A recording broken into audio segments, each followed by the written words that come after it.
ভাবতে পারে এটাই স্বাভাবিক, তখন ভালোবাসা টিকবে না। এই জন্য তিনি বলেছেন কুমারী মেয়েকে বিবাহ করো। যদি আপনি দুলা ভাইয়ের কোলে বসে থাকা মেয়েকে বিবাহ করেন, সংসার ভালো টিকবে না।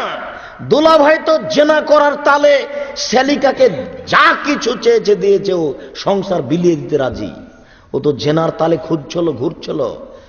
কাজেই শ্যালিকা বলেছে যে 10,000 টাকা লাগবে। 10,000 কেন, তুই আরো নে না।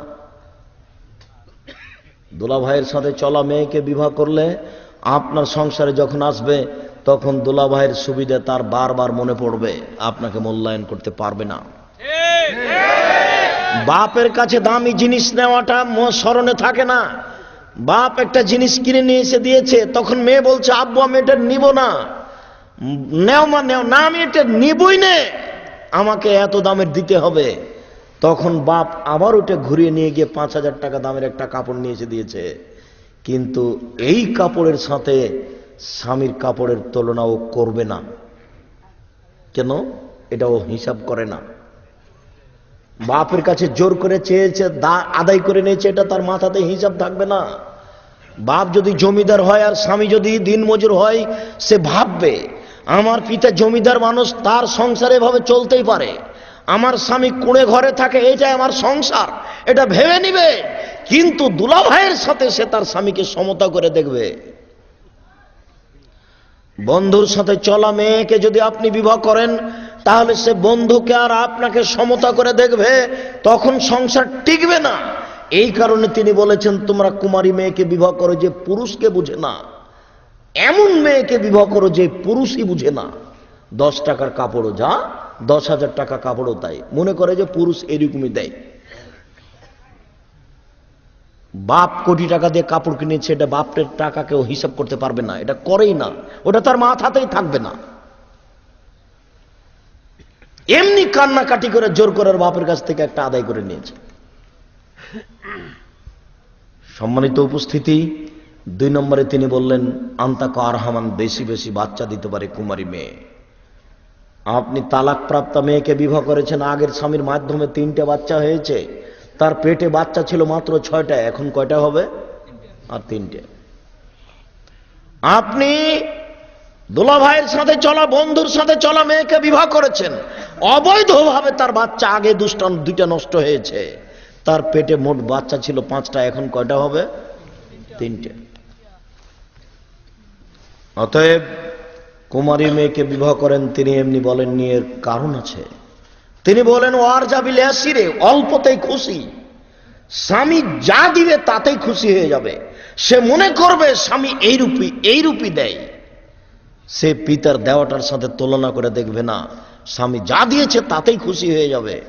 অতএব বন্ধুর সাথে চলা মেয়েকে যদি বিবাহ করেন, দুলা ভাইয়ের সাথে চলা মেয়েকে যদি বিবাহ করেন, সংসার কন্ট্রোল হবে না। ঠিক আছে, সুন্দরী মেয়ে পাওয়া গেছে, তাহলে আপনি একটু দেখে নেন, দেখে নিয়ে বিবাহ করতে হবে। আয়েশা রাদিয়াল্লাহু তাআলা আনহা বলেন কালালি রাসূলুল্লাহ সাল্লাল্লাহু আলাইহি সাল্লাম, আল্লাহ রাসূল আমাকে বললেন উরি তোকে ফিল মানামে সালাসা মাররা, আয়েশা আমি তোমাকে স্বপ্নে 3 বার দেখেছি গো। ইয়াজিউল মালাকু বিখিরকাতিন মিন হারিরিন, জিবরাইল আলাইহিস সালাম তোমাকে রেশমি চাদর দিয়ে ঢেকে আমার কাছে নিয়ে আসলেন। নিয়ে এসে বলছেন হাজিহি জাওজাতুকা, এটা আপনার স্ত্রী।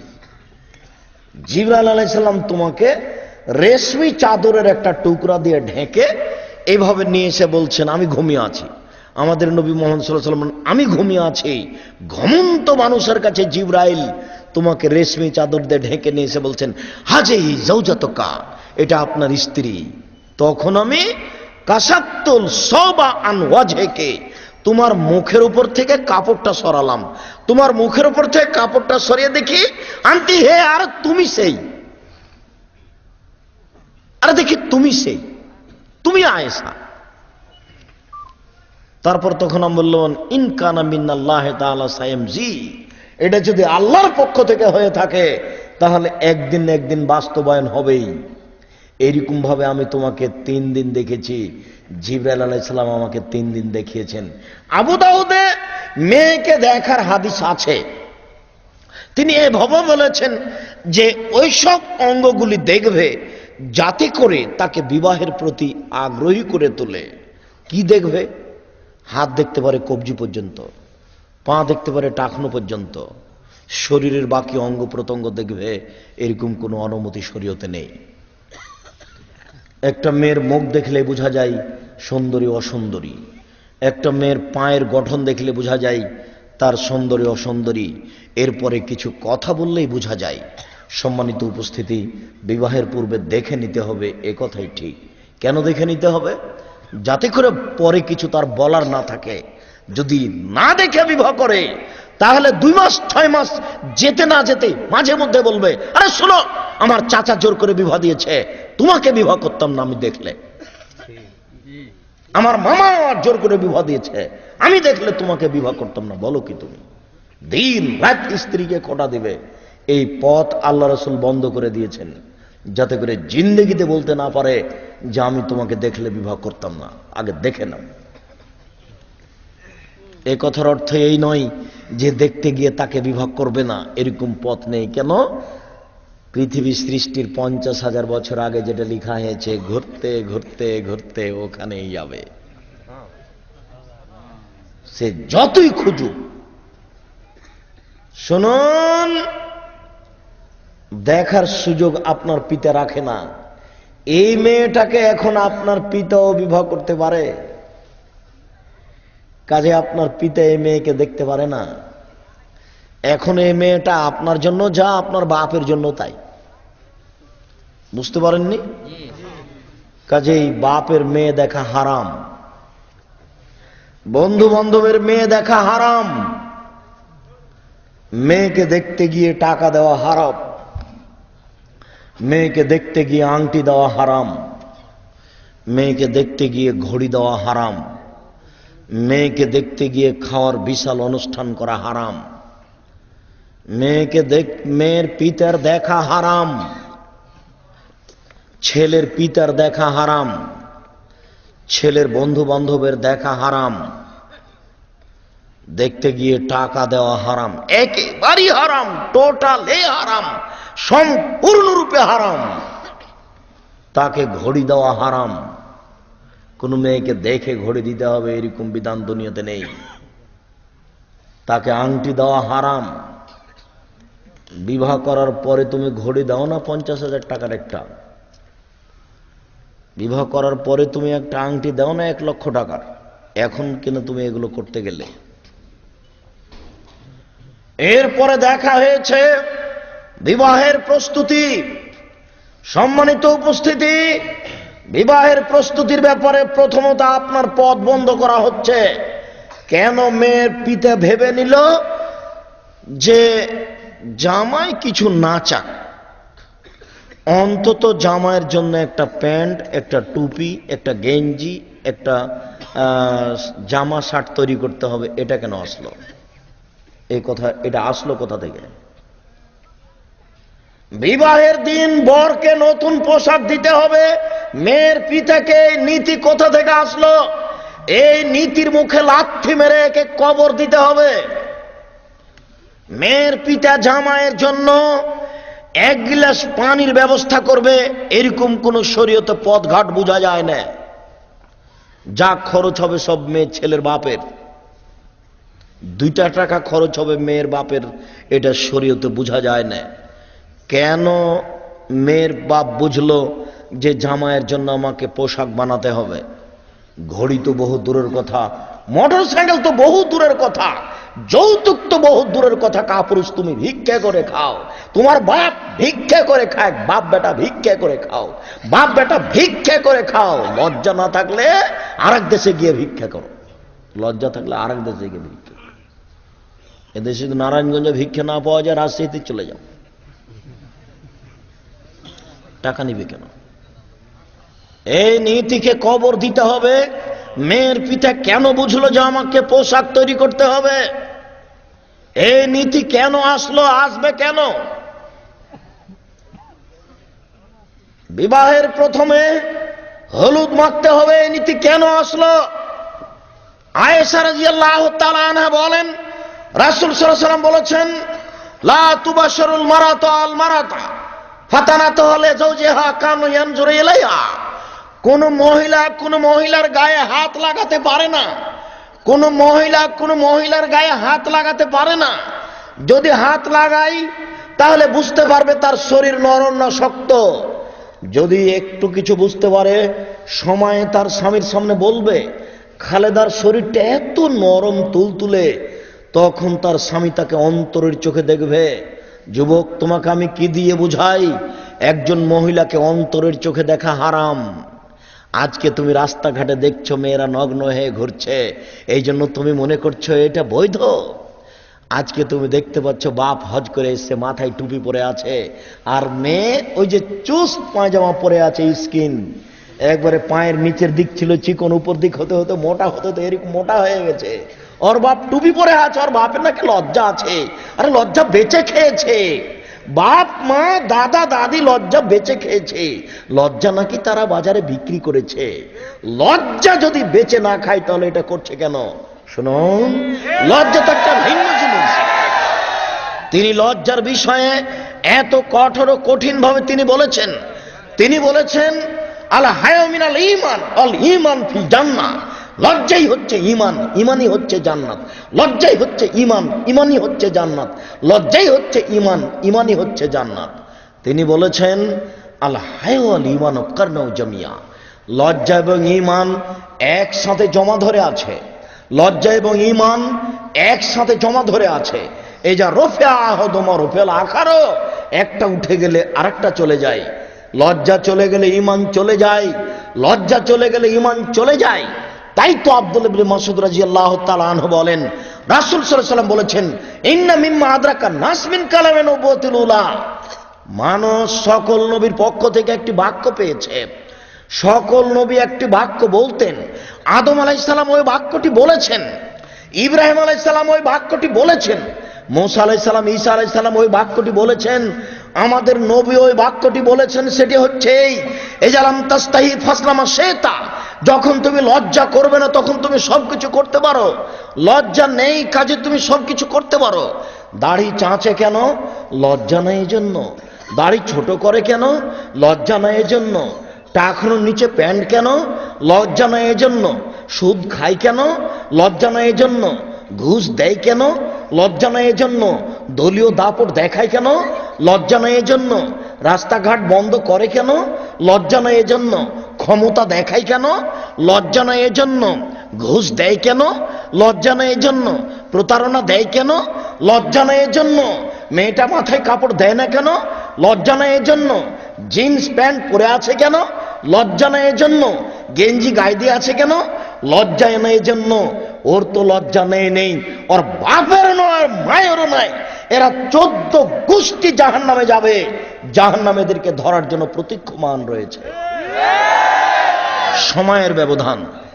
তিনি বলেছেন ইন্না জাহান্নামা লাবিল মিরসাদ। জাহান্নাম প্রতীক্ষমান রয়েছে এরকম মানুষকে ধরার জন্য। সম্মানিত উপস্থিতি, লজ্জা একটা ইসলামের দামি জিনিস। এই যুবক শোনো, তোমার বাপ মাকে একটু শুনিয়ে দিতে পারো www জুমার খুতবা আব্দুর রাজ্জাক বিন ইউসুফ লজ্জা, একটু লিখে টান দিয়ে দেখাও তো। 60 মিনিটের 50 মিনিটের একটা বক্তব্য আছে শুধু লজ্জা, যেটার অতীব জরুরি। তোমার পিতা মাতাকে, তোমার বোনকে শোনাও, দেখো আল্লাহ তো দাওয়াত দিতে বলেছেন, আল্লাহর নবী দাওয়াত দিতে বলেছেন, আমরাও দাওয়াত দিতে এসেছি। যদি এই দিক দিয়ে আল্লাহ কোনো পরিবর্তন করেন, তিনি তো সর্বশক্তিমান, ইচ্ছা করলেই পারেন, কিন্তু এরকম করেন না। তিনি ইচ্ছা করলেই করতে পারেন, কিন্তু এরকম করেন না।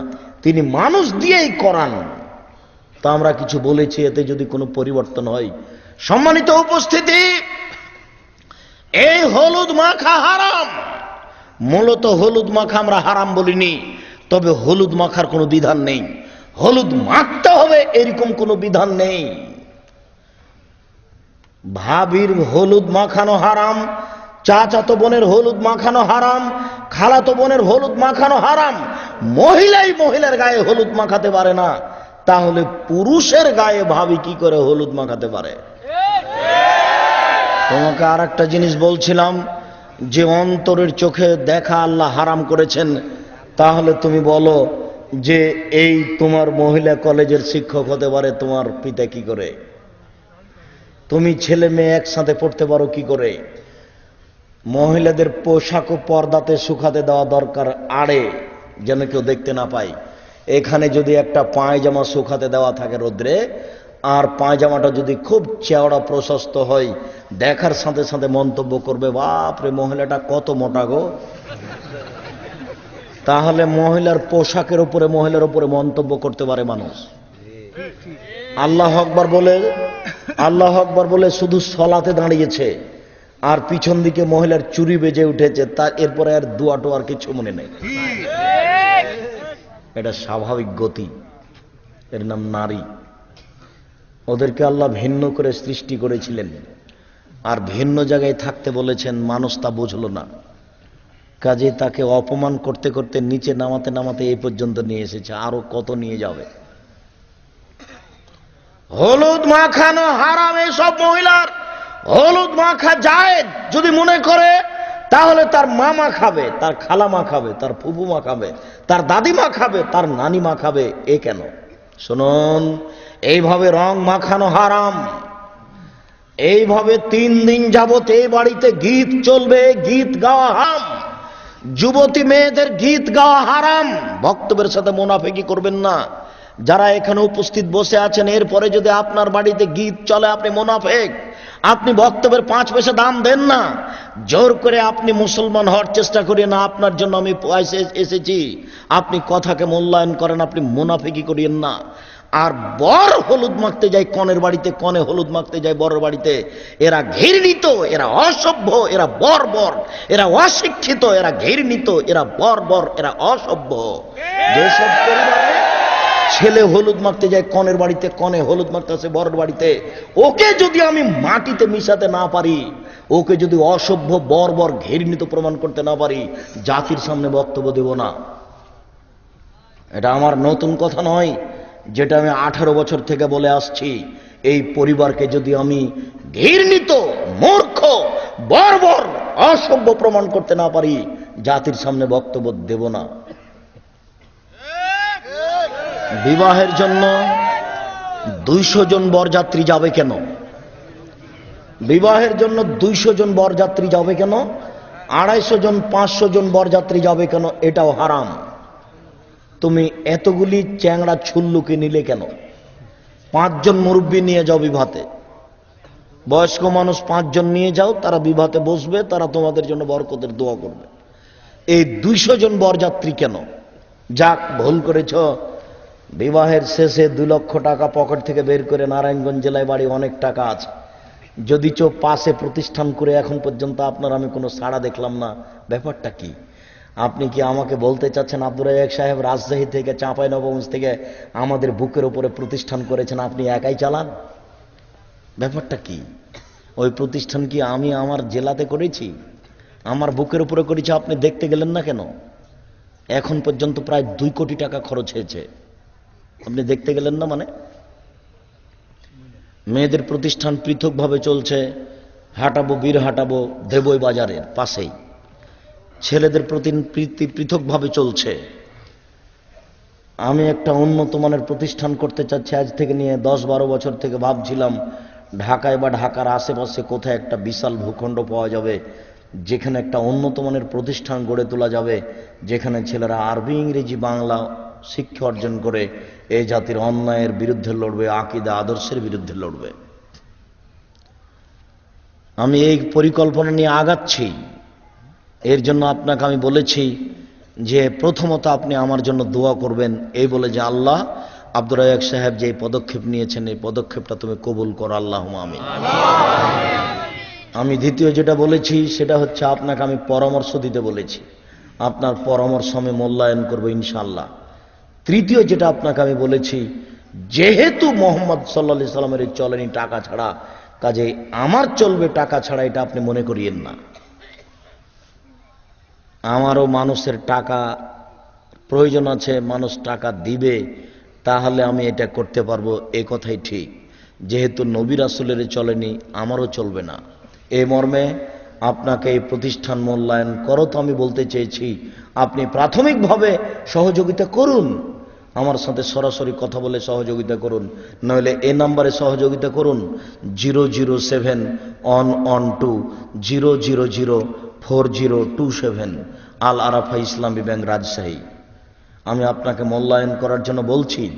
আমি আপনাকে বারবার বলেছি, পতিতালয়ের মহিলা যদি কুকুরকে পানি পান করে জান্নাত যেতে পারে, পতিতালয়ের মহিলা যদি কুকুরকে পানি পান করে জান্নাত যেতে পারে, তাহলে এই প্রতিষ্ঠানকে কেউ যদি মূল্যায়ন করে আমাকে একটা পরামর্শ দেয়, সেই পরামর্শের কারণে সে জান্নাত যেতে পারে।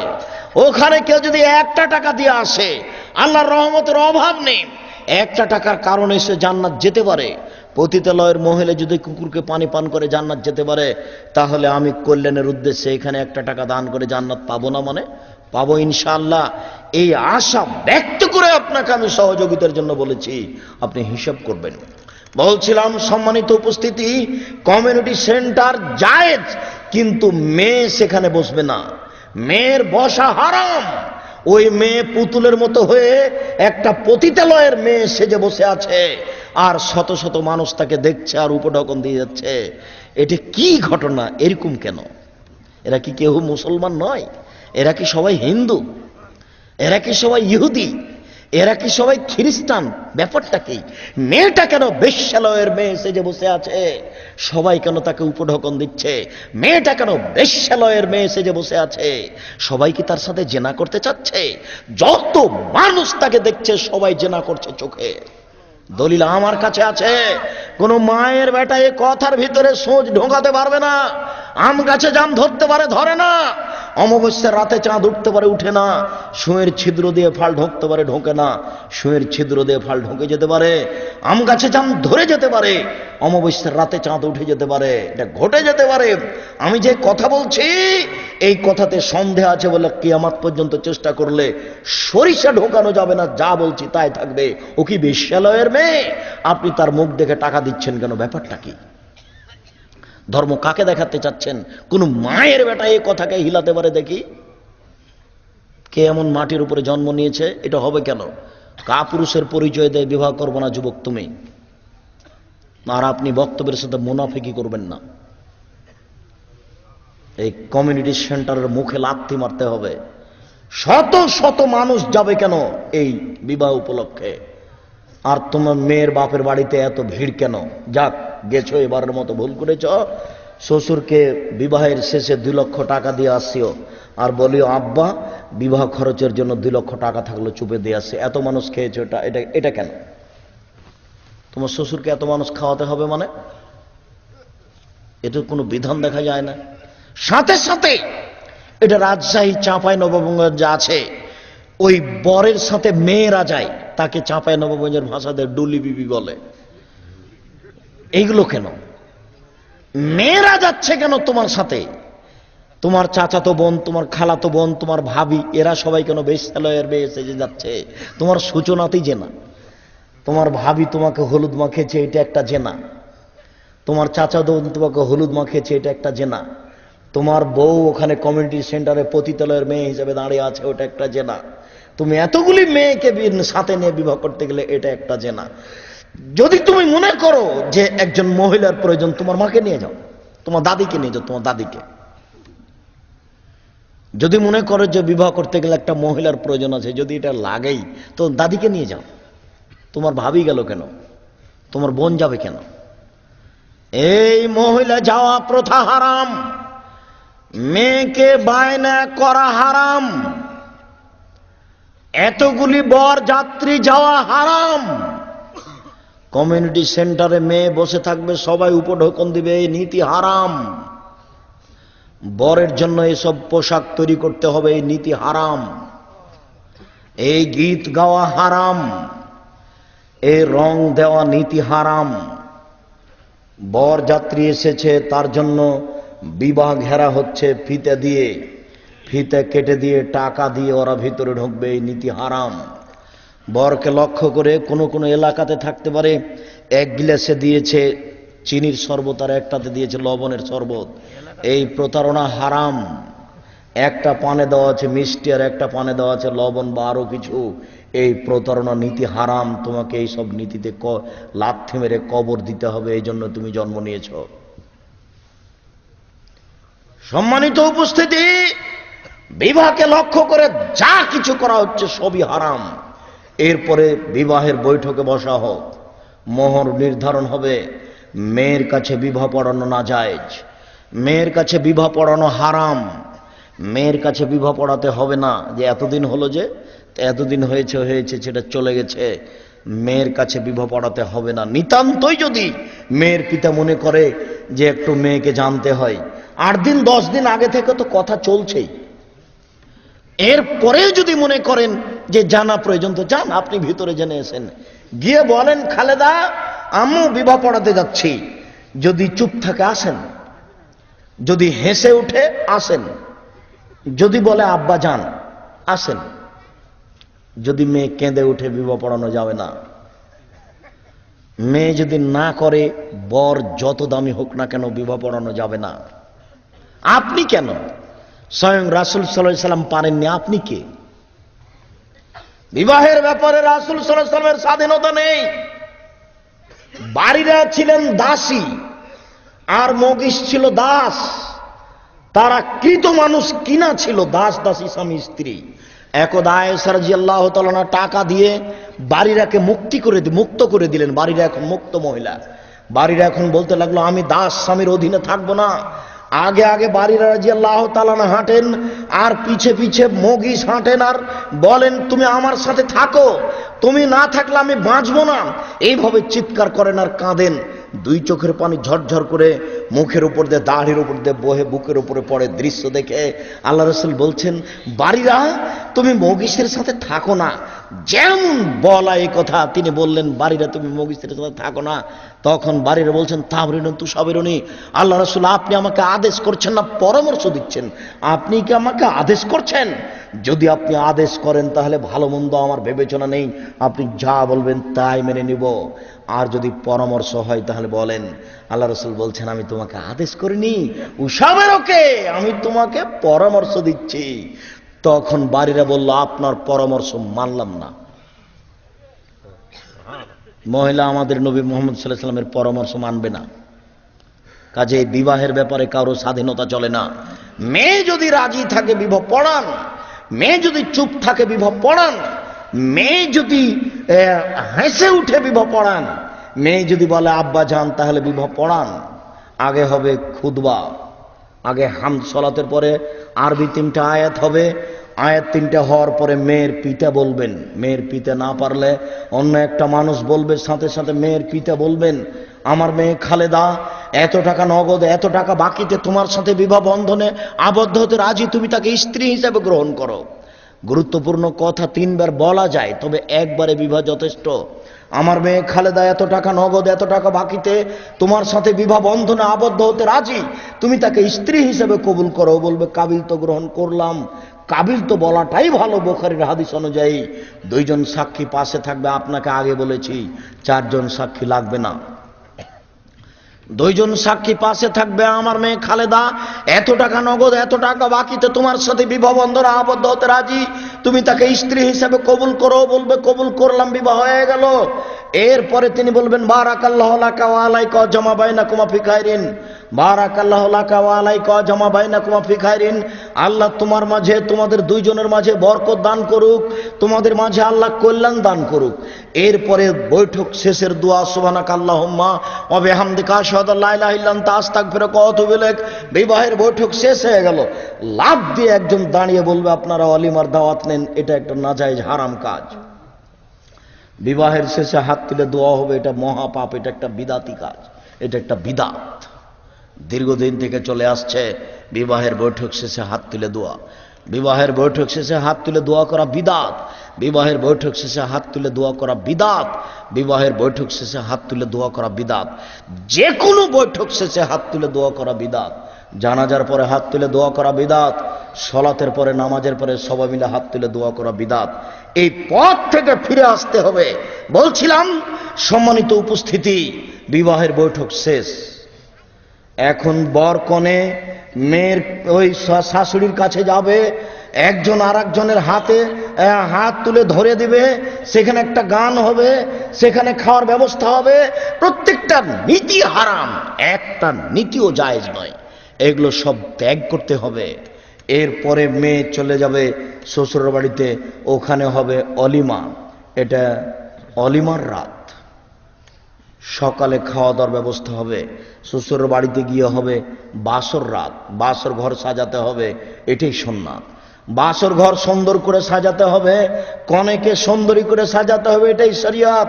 আয়েশা রাদিয়াল্লাহু তাআলা আনহা বলেন, আমি আমার বান্ধবীদেরকে নিয়ে খেলাচ্ছিলাম, আমার মা আমাকে চিৎকার করে ডাকলেন আয়েশা, আমি দৌড় দিয়ে আসলাম।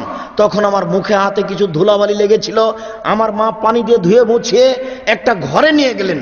দেখি সেখানে আনসারীদের মহিলা, ফাসলাহনা হালি, তারা আমার অবস্থাকে সুন্দর করলো। আসমা বিনতে ইয়াজিদ বলেন, কাইয়ান্তু আয়েশা তালি রাসূলুল্লাহ সাল্লাল্লাহু আলাইহি ওয়াসাল্লাম, আমি আয়েশাকে সুন্দরী করে সাজালাম রাসূলের জন্য। এরপরে আমি আয়েশাকে খোলামেলা দেখাবো আল্লাহ রাসূলকে, সেই জন্য আমি আয়েশাকে সাজিয়ে নিয়ে আসলাম রাসূলের কাছে। বিবরণে বোঝা যাচ্ছে নারীকে সুন্দরী করে সাজাতে হবে। বাসর ঘর ভাবি সাজাবে না, সাজাতেও পারে তবে ভাবির সাথে সাক্ষাৎ হবে না। খালাতো বোন ফুফাতো বোন বাসর ঘর সাজাবে না। তারা যদি বাসর ঘর সাজায় তাহলে সূচনাতেই জেনা। বাসর ঘর তার খালা, তার মা, তার ফুফু সাজাবে। এরপরে তাকে সুন্দরী করে সাজাবে। কনেকে সুন্দরী করে সাজানোর জন্য একাধিক সহিহ হাদিস, বিউটি পার্লারে যা কিছু আছে সব দিয়ে তাকে সাজাতে পারে। বিউটি পার্লারে ঢোকা হারাম, ওই মেয়েটার সামনে সে মাথার চুল খুলতে পারে না। বিউটি পার্লারে যা কিছু আছে সব কিছু দিয়ে একটা মেয়েকে সাজানো যায়। উল্লেখ্য যে বিউটি পার্লারে যে নেইল পালিশ আছে, এ নেইল পালিশ কোনো নারী নখে দিতে পাবে না। নেইল পালিশ দেওয়া নীতি হচ্ছে ইহুদি খ্রিস্টানদের পতিতালয়ের মেয়েদের বৈশিষ্ট্য হচ্ছে নখে নেইল পালিশ দেওয়া। ইহুদি খ্রিস্টানদের পতিতালয়ের মেয়েদের বৈশিষ্ট্য হচ্ছে নখে নেইল পালিশ দেওয়া। ইহুদি খ্রিস্টানদের পতিতালয়ের মেয়েদের বৈশিষ্ট্য হচ্ছে নখে নেইল পালিশ দেওয়া। নখে মেহেদি দিতে হবে, হাতের নখে তো দিতে হবে হবেই, পায়ের নখেও দিতে হবে। আপনার স্ত্রী মেয়ে পায়ের নখে মেহেদি দিতে বাধ্য। আব্দুর রাজ্জাক সাহেব আমরা শুনেছি আল্লাহ রাসূল দাড়িতে মেহেদি দিয়েছিলেন, এই জন্য পায়ে মেহেদি দেওয়া হবে না, এই কথা ঠিক নয়। যদি তাই হয়, রাসূল সাল্লাল্লাহু আলাইহি ওয়াসাল্লাম বলেছেন ঋতুবতী মহিলা যখন ঋতু থেকে গোসল করে পবিত্র হবে তখন লজ্জা স্থানে আতর ব্যবহার করবে। হায়ে জ্বলা মহিলা যখন গোসল করে পবিত্র হবে তখন লজ্জা স্থানে আতর ব্যবহার করবে। তা আতর আল্লাহ রাসূল দাড়িতে যে লাগিয়েছেন, এবার তাহলে ওটা একটা ভুল কথা, এটা একটা ভুল কথা। তার মানে দাড়িতে মেহেদি লাগাতে হবে দাড়ি পেকে গেলে, এটা একটা নীতি। মেয়েরা হাতে নখে মেহেদি দিবে, পায়ের নখে মেহেদি দিবে, এটা তাদের জন্য নীতি। পুরুষেরা আপনার আতর ব্যবহার করবে, এটা পুরুষের জন্য নীতি। রাসূল সাল্লাল্লাহু আলাইহি ওয়াসাল্লাম বললেন নারীরা এমন কিছু লাগাবে যা দেখতে পাওয়া যায়, গন্ধ পাওয়া যায় না। নারীরা এমন কিছু জিনিস ব্যবহার করবে যা দেখতে পাওয়া যায়, গন্ধ পাওয়া যায় না। নারীরা এমন কিছু ব্যবহার করবে যা দেখতে পাওয়া যায়, গন্ধ পাওয়া যায় না। আর পুরুষেরা এমন কিছু ব্যবহার করবে যা গন্ধ পাওয়া যায়, দেখতে পাওয়া যায় না। তারা এমন কিছু ব্যবহার করবে যার গন্ধ পাওয়া যায়, দেখতে পাওয়া যায় না। এই জন্য পুরুষেরা নখে মেহেদি দিতে পারে না, নখে মেহেদি দেওয়া হারাম। পুরুষের নখে, হাতের নখে, পায়ের নখে মেহেদি দেওয়া হারাম। শুনুন সম্মানিত উপস্থিতি, মহিলারা কপালে টিপ দিতে পাবে না, কপালে টিপ দেওয়া নাজায়েজ, হারাম। হিন্দু মেয়েদেরকে বিবাহ করার 10টি পদ্ধতি রয়েছে, তার একটি পদ্ধতি হচ্ছে রাক্ষসী বিবাহ। হিন্দু মেয়েদেরকে বিবাহ করার 10টি পদ্ধতি রয়েছে, তার একটি পদ্ধতি হচ্ছে রাক্ষসী বিবাহ। মেয়েটার বাপ বিবাহ দিবে না, ছেলে জোর করে বিবাহ করবে, তো কপালে টিপ দিতে পারলে বিবাহ হয়ে যাবে। কপালে টিপ দেওয়া প্রথা হিন্দুদের পক্ষ থেকে এসেছে, এই জন্য দেওয়া যাবে না। শুনুন, ভুরু প্লাক করতে পাবে না, ভুরু তুলে চিকন করা হারাম, এটা সৃষ্টির পরিবর্তন। ভুরু তুলে চিকন করা হারাম, এটা সৃষ্টির পরিবর্তন। দাঁত ছিলে চিকন করা হারাম, এটা সৃষ্টির পরিবর্তন। দাঁত ছিলে চিকন করা হারাম, এটা সৃষ্টির পরিবর্তন। আঁটো সাঁটো ব্রেসিয়ার পরে সে নিজেকে যুবতী দেখাচ্ছে, এটা হারাম। প্রয়োজনে সে ব্রেসিয়ার ব্যবহার করতে পারে, এটা তার প্রয়োজন। উঁচু স্যান্ডেল ব্যবহার করে সে নিজেকে লম্বা দেখাচ্ছে, এটা প্রতারণা, এটা হারাম। সে তার প্রয়োজনে স্যান্ডেল ব্যবহার করবে, সেটা ভিন্ন কথা। সম্মানিত উপস্থিতি, বিষয়গুলি খুব খেয়াল করে থাকবেন। এখানে আরেকটি কথা বলছি, নখ যেন বড় না থাকে। দেখবেন আপনার মেয়ের বাম হাতের নখগুলি বড় আছে, ও ধর্মের দাম দেয় না। আপনারও একটা নখ বড় আছে, এরকম কুনীতি কেন, এত জঘন্য নীতি কেন নিজে বুঝতে পারেন না যে আপনি মুসলিম? নবীগণের বৈশিষ্ট্য ছিল 10টি, সকল নবীর বৈশিষ্ট্য 10টি। এক কাসু সারেব, মোচ কেঁচি দিয়ে কেটে ফেলতে হবে, ব্লেড দিয়ে নয়। মোচ কেঁচি দিয়ে, গোফ কেঁচি দিয়ে কাটতে হবে, ব্লেড দিয়ে নয়। অফ লোহা, দাড়ি বড় করতে হবে, দাড়ি চেঁচে ফেলাও যায় না, দাড়ি ছোট করাও যায় না। দাড়ি চেঁচে ফেললে চোখের পাওয়ার কমে যাবে, দাড়ি চেঁচে ফেললে স্ত্রী মিলনের ক্ষমতা কমে যাবে, দাড়ি চেঁচে ফেললে সময়ে দাড়ি খোঁচ হয়ে থাকবে, স্ত্রীকে খারাপ লাগবে, কষ্ট পাবে মুখে। বোকা মহিলাও তো বুঝে না যে দাড়ি থাকলে কি হয়, এই জন্য দাড়ি চাচার তালে গেছে। ও তো বুদ্ধি নাই, ও তো সংসারও বুঝে না, ও খায় পায়খানা করে দিন কাটায়, এই তো তার হিসাব। দাড়ি চেঁচে ফেললে ও পুরুষের সাথে নারীর সাদৃশ্য হয়ে যায়, এটা অভিশাপ। দাড়ি চেঁচে ফেললে ও নারীর সাদৃশ্য হয়ে যায়, এটা অভিশাপ। 3, অজু গোসলের সময় গিরাগুলি ভালো করে ধৌত করতে হবে। 4, নাথু লেবেতে বগলের লোম উঠিয়ে ফেলতে হবে। নারী পুরুষ একই হুকুম। ব্লেড ব্যবহার করা ঠিক নয়, সুন্নাত বিরোধী আমল। আপনি ছাই ব্যবহার করে বগলের লোম উঠিয়ে ফেলার অভ্যাসী হন, নারী পুরুষ একই হুকুম। নিচের লোম পরিষ্কার করতে হবে, ঊর্ধ্বে টাইম 40 দিন। নারী পুরুষ একই হুকুম, 40 দিন পার হলে নারীও পাপী হবে, পুরুষও পাপী হবে। যেভাবে সম্ভব তারা পরিষ্কার পরিচ্ছন্নতার পথ অবলম্বন করবে, এটাই জরুরি সুন্নাত। বলছিলাম সম্মানিত উপস্থিতি, বাসর ঘর সুন্দর করে সাজাতে হবে, কনেকেও সুন্দরী করে সাজাতে হবে। একাধিক সহিহ হাদিস। বাসর ঘরে আপনার শরবত মিষ্টিও থাকবে। আসমা বিনতে ইয়াজিদ বলছেন যে আমি 1 গ্লাস দুধ শরবত নিয়ে ভিতরে ঢুকলাম, আয়েশাকে বললাম যে তুমি এটা নাও। অন্য বর্ণনা এসেছে আল্লাহ রাসূল আয়েশার হাতে দিচ্ছেন, আয়েশা তুমি নাও। আয়েশা বলছেন আমি তো কোনোদিন রাসূলের হাত থেকে কোনো জিনিস নিনি। আমি লজ্জায় মাথাটা নিচু করলাম, যেমন নিচু করেছি আসমা এক ধমক দিল, এই গ্লাস নাও, রাসূলের হাত থেকে নাও, দুধ পান করো। আয়েশা বলছেন আমি ধমক খেয়ে দুধ পান করলাম। এরপর আল্লাহ রাসূল বললেন তুমি আসমাকে দাও। আমি হাত বাড়িয়ে দিতে যাচ্ছিলাম, আয়েশা বললেন না না না না আল্লাহ রাসূল, আমি গ্লাসটা আপনার হাত থেকে নিতে চাচ্ছি। এরপরে আয়েশাকে আল্লাহ রাসূল বললেন আচ্ছা ঠিক আছে আমার হাতে দাও। আল্লাহ রাসূল গ্লাসটা নিলেন হাতে। এরপরে আল্লাহ রাসূলের হাত থেকে আসমা নিলেন। আসমা ওখানে মুখ লাগিয়ে দুধ পান করলেন, শরবত যেখানে রাসূল সাল্লাল্লাহু আলাইহি ওয়াসাল্লাম মুখ লাগিয়ে দুধ পান করেছিলেন। এটা হবে বাসর ঘরের প্রথম কাজ। এরপরে মাথায় হাত দিয়ে আপনি দোয়া পড়বেন, আল্লাহ মিন্নী আসআলুকা খাইরাহা ও খায়রা মা জাবালতা আলাইহি ওয়া আউযু বিকা মিন শাররিহা ও শাররি মা ফিহা ও শাররি মা জাবালতা আলাইহি। এই দোয়া পড়ার পরে আপনাদের দ্বিতীয় তৃতীয় কাজ হচ্ছে 2 রাকাত সালাত। আপনি আগে দাঁড়াবেন, আপনার স্ত্রী পিছনে দাঁড়াবে। স্বামী স্ত্রী কোনো সময় পাশাপাশি দাঁড়িয়ে এক সালাত আদায় করতে পারে না। স্বামী স্ত্রী কেন মা দিয়েও হবে না, মা কেন দাদি দিয়েও হবে না, দাদি নানি মা কেউ পাশাপাশি দাঁড়িয়ে এক সালাত আদায় করতে পারে না। তবে আপনি আপনার নিজের সালাত আদায় করছেন, আপনার স্ত্রী তার নিজের সালাত আদায় করছে, তখন পাশাপাশি দাঁড়াতে পারেন। কথা বুঝতে পারলেন না মনে হয়? নিজ নিজ সালাত আদায় করছেন তখন চলবে। 2 রাকাত সালাত আদায়ের পরে লম্বা দোয়া। এরপরে আপনি দাম্পত্য জীবনে যাবেন।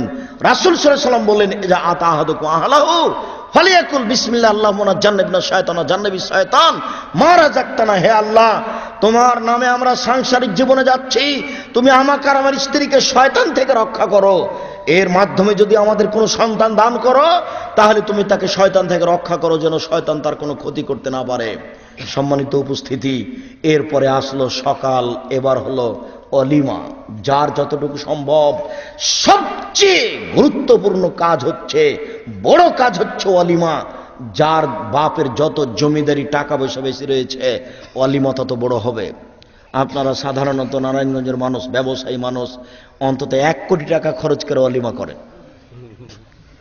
সারা এলাকার লোককে দাওয়াত দিয়ে দেন, তারপরে শুধু ধনী মানুষকে যদি দাওয়াত দেওয়া হয়, গরিব ফকির না থাকে, তাহলে ওই ভাতের ডেকচিতে লাথি দিয়ে ওটা ড্রেনে ফেলে দিবেন। ওটা আবার খাদ্য হারাম। ওটা বলা হয়েছে সবচেয়ে নিকৃষ্ট খাদ্য ওটা, যেখানে শুধু ধনী মানুষকে দাওয়াত দেওয়া হয়েছে, গরিব মানুষকে দেওয়া হয়নি। এই যদি এমন হয়ে যায়, তাহলে ভাতটাই খাবেন না, ওই পোলাও কোথায় ফেলে দিবেন? লাথি মেরে ডেগাতে ফেলে দিবেন ড্রেনে। ওটা এখন হারাম, ওটা সবচেয়ে খারাপ খাদ্য। ধনীও থাকবে, গরিবও থাকবে, সারা এলাকার লোক খাবে। এর নাম অলিমা। দিন যায় রাত্রি যায়, দিন যায় রাত্রি যায়, পেটে বাচ্চা আসলো, দুইজন মিলে দোয়া করেন, রব্বে হাবলি মিন লাদুনকা যুরিয়াতান তাইয়্যিবা, আল্লাহ তুমি আমাদেরকে একটা সুসন্তান দান করো। রব্বে হাবলি মিন লাদুনকা যুরিয়াতান তাইয়্যিবা, আল্লাহ তুমি আমাদেরকে একটা সুসন্তান দান করো। দিন যায় রাত্রি যায়, দিন যায় রাত্রি যায়। এখন বাচ্চা প্রসবের সময় আসলো, আল্ট্রাসাউন্ড করবেন না, করা হারাম বলিনি, না করাই ভালো। এরপরে ক্লিনিকে বাচ্চা প্রসবের জন্য সুযোগ নেবেন না। নিতান্তই নিরুপায় হয়ে ক্লিনিকে যেতে হয়, সেটা ভিন্ন কথা।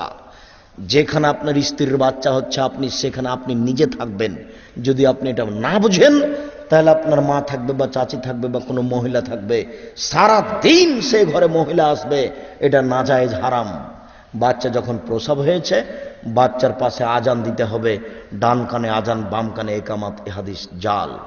ডান কানে আজান, বাম কানে একামাত, এ হাদিস জাল। বাচ্চার পাশে আজান দিবেন, যে কেউ দিতে পারে, খালা ফুফু, নানা নানি, দাদা দাদি, বাপ মা, যে কেউ আজান দিতে পারে। আজানের শব্দগুলোই হবে হায় আলাল সালাহ, হায় আলাল ফালাহ, ছেড়ে দিতে হবে, এ কথা ঠিক নয়। বাইরে গিয়ে কানে হাত দিয়ে চিৎকার করে আজান দিতে হবে, এ কথাও ঠিক নয়। পাশে এমনিতে আজানের শব্দগুলি বলা হবে। এরপরে দ্বিতীয় কাজ হচ্ছে তাহনিক। কোনো পরহেজগার মানুষের কাছে নিয়ে যাবেন, খালা ফুফু, মা চাচি, কোনো হুজুর, আলেম ওলামা, যে হোক না কেন, খেজুর মুখে নিয়ে খুব ভালো করে চাবিয়ে বাচ্চার জিহ্বার ভিতর দিকে দিয়ে দেবে এবং একটু দোয়া করে দেবে, বারাকাল্লাহ লাকা ওয়া আলাইকা, বারাকাল্লাহ, বারাকাল্লাহ, তো দোয়া করে দিবে এইভাবে যে আল্লাহ ফাক্কিহু ফিদ্দীন, আল্লাহ আল্লিমুল হিকমা, আইজাকুমুল্লাহ বিকালিমাতিল্লাহি তাম্মা মিন কুল্লি শাইতানিন হাম্মা মিন কুল্লি আইনিন লাম্মা। দোয়া করে দিবেন আর এই খেজুর খাইয়ে দেবেন, এটার নাম তাহনিক। এরপরে দিন যায় রাত্রি যায়, সপ্তম দিন চলে আসলো। 7 দিনে দিন আকিকা করতে হবে। 14 দিনে আকিকা করা যায় না, 21 দিনে আকিকা করা যায় না, জীবনে একদিন আকিকা করা যায় না। উট দিয়ে আকিকা চলে না, গরু দিয়ে আকিকা চলে না। 7 দিনের আগে বাচ্চা মারা গেলে আকিকা লাগে না। আব্দুর রাজ্জাক সাহেব, অনেকে তো বলছে যে চলবে, তারা চলবে, তখন দেখেন কিভাবে বলেছে। বলছে যে 7 দিনে উত্তম, তবে 14 দিনেও চলে। জিজ্ঞাসা করে দেখেন, এভাবেই বলবে। বুঝতে পারছেন না মনে হয়? 7 দিনে উত্তম, তবে 14 দিনেরও হাদিস আছে, 14 দিনও চলে, 21 দিনও চলে, জীবনে একদিনও চলে। 14 দিনের হাদিস ঠিক নয়, 21 দিনের হাদিস ঠিক নয়, জীবনে একদিন চলে, হাদিসও ঠিক নয়, একটাও ঠিক নয়। ওট দিয়ে কুরবানি আঁকিকে, এটাও ঠিক নয়। গরু দিয়ে আঁকিকে, এটাও ঠিক নয়। ভেড়া ভেড়ি, ছাগল ছাগি, দম্বা দম্বি, এই দিয়ে আঁকিকে দিতে হবে। আঁকিকা হচ্ছে বাপের জিম্মেদারি, এটা নেকির কাজ নয়। কুরবানি হচ্ছে নেকির কাজ। টাকা বেশি আছে, রাজস্থান থেকে উট নিয়ে এসে কুরবানি দেন। টাকা কম আছে, 2 লক্ষ টাকা দিয়ে ষাঁড় কিনে, 1 লক্ষ টাকা দিয়ে ষাঁড় কিনে কুরবানি দেন। টাকা কম আছে, 15-20 হাজার দিয়ে একটা খাসি কিনে কুরবানি দেন। তার চেয়ে কম আছে, তাহলে একটা ছাগি কিনেন 2000 টাকা দিয়ে, যার কয়েকবার বাচ্চা হয়েছে। যদি এটাও না থাকে, তাহলে ভেড়া ভেড়ি কিনেন 1000 টাকা, 1500 টাকা দিয়ে। একটা গরুর ভাগে যত টাকা লেগেছে, তাতে 3টে ভেড়া হবে। আপনি ভাগে গেলেন কেন? এই বুদ্ধি কে দিল? ভাগে কুরবানি করার পরে গোস্ত নিয়ে এসেছেন, গোস্ত নিয়ে এসে আপনার স্ত্রী গোস্তগুলো উলট পালট করছে আর বলছে যে কি যে ভাগ করেছে, একটা কলিজা পড়েনি। বলে না এরকম হয় না? যে এই বিপদে আপনারা নিজে থেকে গেলেন কেন? এরপরে কার টাকা যে কেমন, বলছেন না আমাদের তো সবাই বলছে যে কুরবানি 7 ভাগে চলবে, সেই জন্য দিচ্ছেন, দেন। আমি কোনোদিন বলিনি, আমার দেহে শ্বাস থাকা গেলেন আমি কোনোদিন বলবো না। আর আমার তদন্তের সাথে আপনি আমার মতো পুঁটির মাছের কথা শুনছেন কেন? 1960 সালে মাওলানা আব্দুল্লাহ আল কাফি আল কোরাইশি মারা গেছেন, খুব যোগ্য মানুষ। মাওলানা আব্দুল্লাহ আল কাফি আল কোরাইশি অনুমান আজ থেকে নিয়ে 50-60 বছর আগে একটা ফতোয়া মাসাইল বই লিখেছিলেন। সেখানে তিনি লিখেছেন একটা গরুতে 7টা পরিবার অংশগ্রহণ করবে, এরকম কোন হাদিস আমি আব্দুল্লাহিল গাফেল কোরাইশি জানি না। এই ভাষা লেখা আছে। আর আমার টুটা ফাটা ভাঙাচোরা বিদ্যা দিয়ে 18 বছর থেকে তদন্ত করছে। 18 বছর থেকে, এই 18 বছরের তদন্তে একটা গরুতে 7টা পরিবার অংশগ্রহণ করবে এরকম কোন হাদিস আমি পাইনি। 7 পরিবার আর 7 জন এক নয়, 7 পরিবার আর 7 জন এক নয়। একটা পরিবারের পক্ষ থেকে একটা প্রাণী কুরবানি করতে হবে। জমিদারি বাপের আছে 50টা করেন না, গরিব মানুষ খাবে, নেকি হবে অনেক। কুরবানি হচ্ছে নেকির কাজ। ফকিরকে দিতে হবে, মিসকিনকে দিতে হবে, নিজেও খেতে হবে, দিতে আপনি বাধ্য। ওটা নেকির কাজ। মোটা তাজা কিনতে হবে, চিকন সুন্দর দেখে। শুনুন, আর আকিকে ন্যাংড়া হোক, খোড়া হোক, কানা হোক, 2 মাসের হোক, 2 বছরের হোক, 7 দিনের দিন আপনি কুরবানি আকিকে দিতে বাধ্য। নেকি হবে এ কথা নয়, জন্ম দিয়েছেন বাপের জিম্মেদারি, তাই দিতে হবে। ওরাকে উপার্জন করে খাওয়াবেন যেমন, আকিকে দিতে হবে তেমন। বুঝতে পারেননি কথা? আর এই জন্য আকিকার গোশত আপনার নিজের গোশত, কি করবেন সেটা আপনার ব্যাপার। অনেকেই বলছে যে বাপ মা নাকি আকিকার গোশত খেতে পায় না। কে যে কি বলছে ধুলায় অন্ধকার। এই কথা যদি বলতো যে কুরবানির গোশত খেতে পায় না, তাহলে না একটু মানাতো যে এটা ফকির মিসকিনকে দিতে বাধ্য। হিন্দু যদি ফকির হয় আরো যদি আসে, তাহলে আপনি ফিরিয়ে দিতে পাবেন না, আপনি দিতে বাধ্য। আমি মনে হয় বুঝাতে পারছি না। কুরবানির গোশত আপনি ফকির মিসকিনকে দিতে বাধ্য, এটা আল্লাহর আদেশ। আল্লাহ বলছেন কুলু ওয়াতিমুল বাইস ওয়াল ফাকির, তোমরা নিজে খাও, দুস্থ গরিব ফকিরকে খেতে দাও, এটা আল্লাহর আদেশ। আর আকিকা গোশতের বিষয় নয়, গোশতটা একটা অতিরিক্ত কাজ চলে এসেছে। 7ম দিনের দিন একটা কানা, খোড়া, ল্যাংড়া, একটা ছাগি জবাই করতে হবে, এটা আপনার জিম্মেদারি। আমি মনে হয় বুঝাতে পারছি না কথা। ছেলের জন্য 2টা করেন, মেয়ের জন্য একটা করেন। টাকা নেই তো মেয়ে ছেলের জন্য একটা করেন, আধা মরা কানা খোড়া একটা করেন। যারা বলেছে কুরবানির মতো হতে হবে তারা ভুল বলেছে। হাদিসে এরকম কিছু আসেনি। শুধু এসেছে যে ছেলের জন্য 2টা, তো 2টাই যেন এরকম সমমানের হয়, এরকম বলা হয়েছে। কিন্তু এটা জিম্মেদারি। 7 দিনের দিন আপনি আকিকা দেন। যতবার বাচ্চা দুধ খাচ্ছে ততবার আপনার স্ত্রীকে বিসমিল্লাহ বলতে হবে। আপনার স্ত্রী যদি বিসমিল্লাহ না বলে, তাহলে এই দুধ শয়তান খাবে, নিশ্চিত খাবে, অবধারিত খাবে। আল্লাহর নবী বলেছেন খাবে, অতএব খাবেই খাবে। যতবার স্ত্রী বাচ্চা মুখ লাগাচ্ছে স্তনে, ততবার আপনার স্ত্রীকে বিসমিল্লাহ বলতে হবে। দিন যায় রাত্রি যায়, দিন যায় রাত্রি যায়, বাচ্চা বড় হয়ে গেছে, হাঁটতে পারে, পায়জামা পরাতে হবে। এই জিন্স প্যান্ট আপনি কিনলেন কি করে? আমরা যদি এটা কিনি তো আমাদের বাসায় 3 ঘন্টা থাকবে না, 3 ঘন্টার মধ্যে ওটা জ্বালিয়ে দেওয়া হবে, ওটা আগুন দিয়ে জ্বালিয়ে দেওয়া হবে। আব্দুর রাজ্জাক সাহেব, আগুন দিয়ে জ্বালিয়ে দিবেন কেন? ওটা আগুন দিয়ে জ্বালিয়ে দেওয়া হবে এই জন্য যেন দেখে শিক্ষা পাওয়া যায়, জিন্দেগিতে যেন আমি আর এটা না কিনি। তো ওটা ছেলের গায়ের সাথে আঁটো সাঁটো হয়ে লেগা আছে, টাকনুর নিচে যেতে যেতে যেতে যায় করে নিচে পড়ে গেছে বেটি ছেলের মতো হয়ে। ওটা আপনি দেখেন না? আপনার স্ত্রী নাকি মাস্টার ডিগ্রি পাস মহিলা, আমি যে আপনাকে দিন রাত বলে আসছি ওই মহিলা শিক্ষিতা নয়, আর আপনি বলছেন যে আব্দুর রাজ্জাক সাহেব আমাদের উপরে কঠোরতা আরোপ করছে। জি না, ওর একটা বাচ্চার পায়জামাটা কোথায় থাকবে, প্যান্টটা, সেটাই জানে না। ও শিক্ষিতা মানে? কে বলেছে এটা শিক্ষিত? মাঝে মধ্যেই খাঁচে প্যান্টটা, নিজে হাতে খাঁচে শুক্রবার বৃহস্পতিবারে।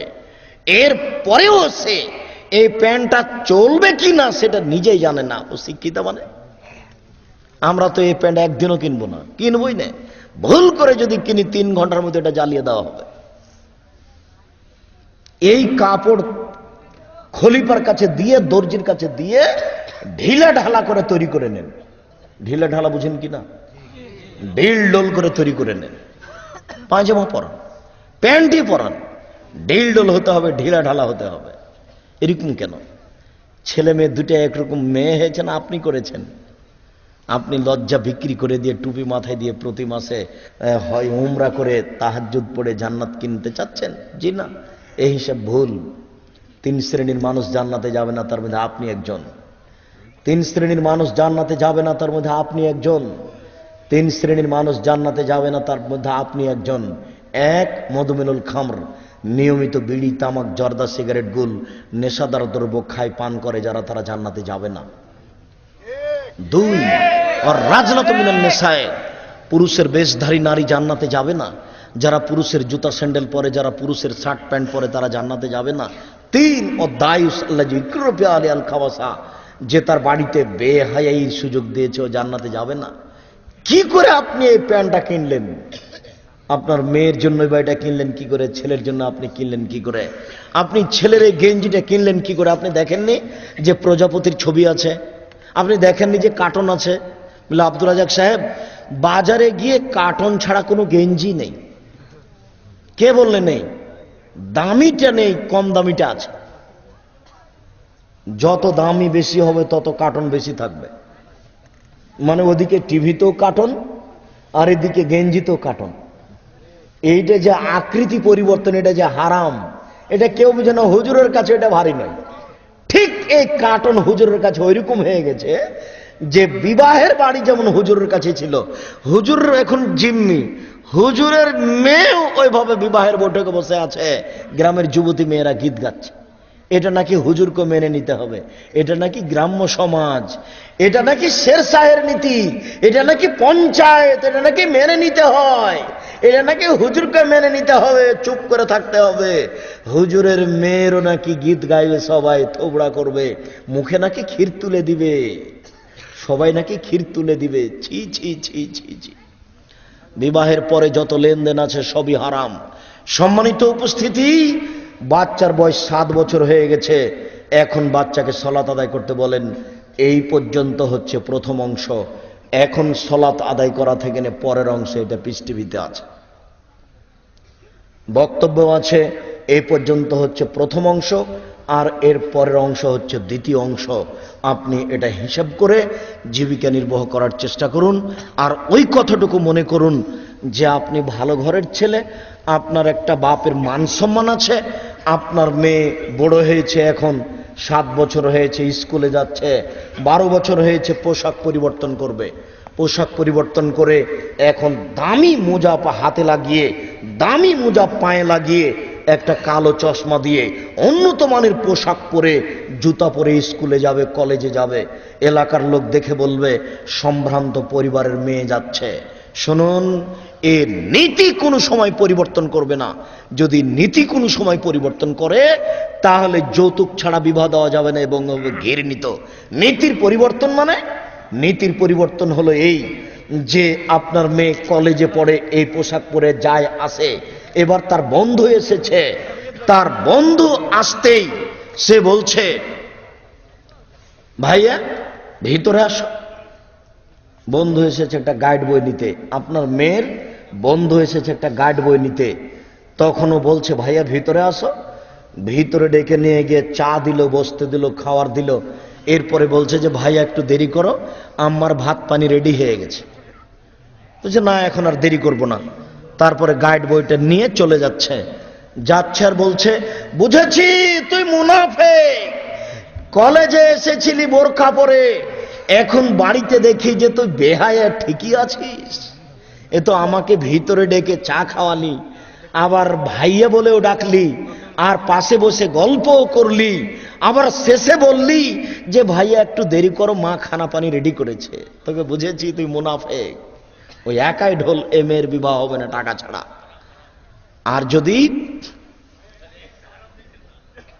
আর যদি দেখে এরকম বন্ধু এসেছে, আসার সাথে সাথে বলছে, আব্বু আমার ক্লাসমেট এসেছে, বাইরে বসতে বলেন।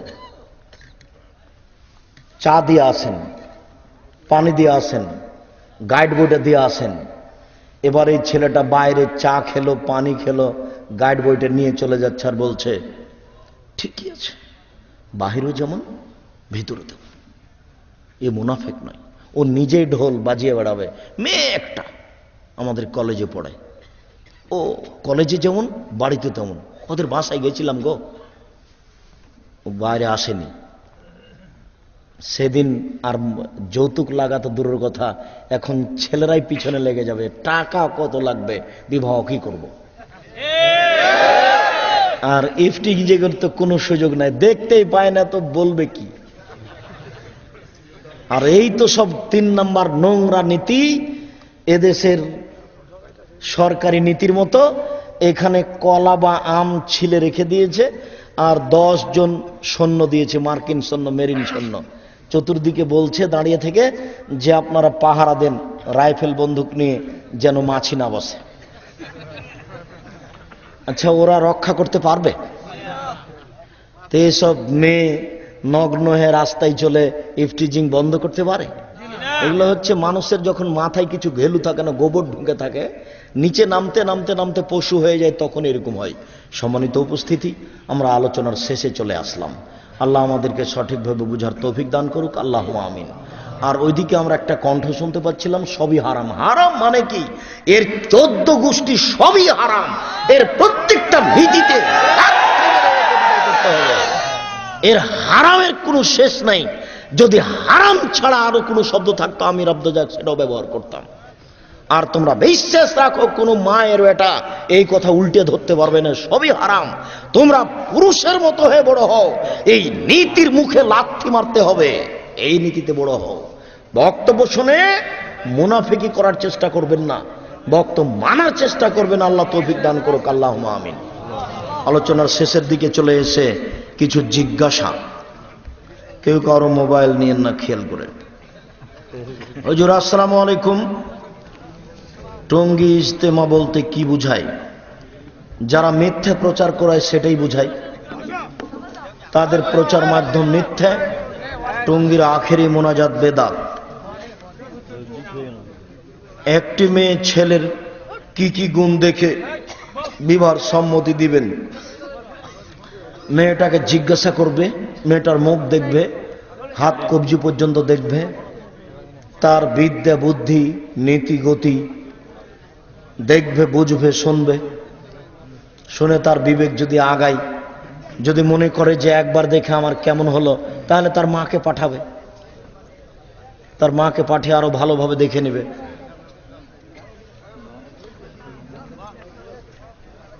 আলোকে জবাব দিলে, আচ্ছা, নিরসনে আমাদের করণীয় কি? দেশের যে পরিস্থিতি, তার নিরসনে আমাদের করণীয় কি? তওবা করে ফিরে আসো। করণীয় কি? যতদিন পর্যন্ত নারী আছে ততদিন পর্যন্ত বাঁচার পথ নেই। হয় এইটা না হয় ওইটা না হয় এদিক না হয়। পীরের সাথে মরিদ হওয়া কি হালাল না কি হারাম?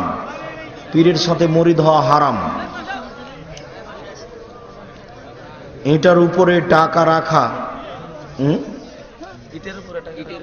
মানে কি?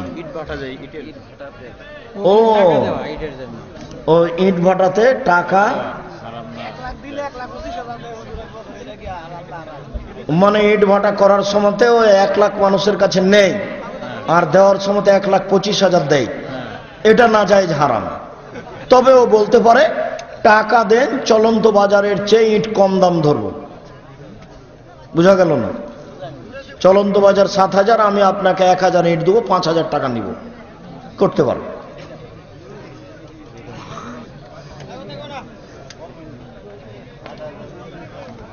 মাহফিলের মধ্যে বক্তাদের বাজেট করে টাকা নেওয়া কি হালাল? যারা বাজেট করে বক্তব্য দিচ্ছে তাদের বক্তব্য শুনতে হবে না, আমরা তো বারবার বলে আসছি। আর কেউ যদি প্রমাণ করে দিতে পারে যে আব্দুর রাজ্জাক সাহেব পথ খরচ চেয়েছিল পাথেও, তাহলে আমি জিন্দেগিতে আর কোনোদিন বক্তব্য দিব না। ওটা শতবার বলেছি, এখনো বলছি।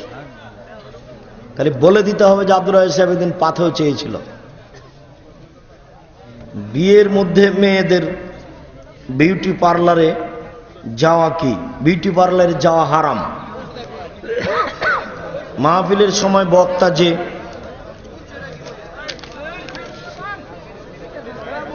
দোয়ার মাধ্যমে ভাগ্যের পরিবর্তন হয় কি? জি, আল্লাহ যেটা চূড়ান্ত লিখেছেন দোয়ার মাধ্যমে এটা কেটে দিয়ে আর একটা নতুন ভাবে লিখেন, এটাই সহিহ হাদিস।